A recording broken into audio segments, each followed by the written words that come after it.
Kellu 28 sena u għal-10 vittma ta' toroq tagħna fl-ewwel xarejn u nofs tas-sena. Andrea Alamango, żagħżugħ minn Ħalluqa, kien iħobb il-muturi u kellu jkun propju waqt is-sewqan ta' Suzuki tiegħu li tilef ħajtu tard it-tlieta fil-għaxija.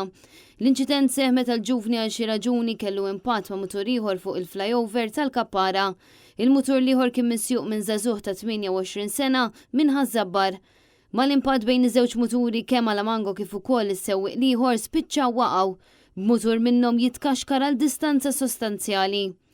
L-assistenza tal-pulizija u ta' tim mediku kienet immedjata b'ambulanza tieħu l-żewġ tirġiel l-isptar Mater Dei b'urġenza. Minkejja l-isforzi li saru żagħżugħ Luqi sfortunatament tilef ħajtu ftit tal-ħin wara li jiddaħħal id-Dipartiment tal-Emerġenza.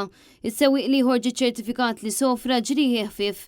Kienu bosta ħbieb raba u kollegi li esprimew ix-xokk għal din it-telfa traġika bil-ġuvni deskritt bħala eċċezzjonali, lejali, edukat u li kien kapaċi jnisseld bis-sima fuq fom kull min jintaqa' miegħu. Il-mewt ta' dan iż-żagħżugħ ittella għal 10 il-fatalitajiet ta' traffiku mill-ewwel ta' Jannar l-hawn.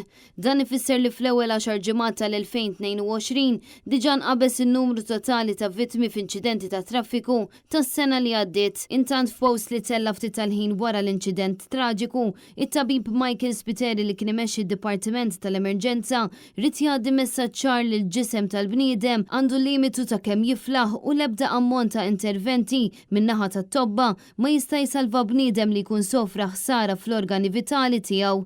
Spiteri qal li hemm biss ħaġa waħda li tista' ssalva il-ħajjiet u din tissejjaħ prevenzjoni u appella għal sewqan aktar bil-qalbu.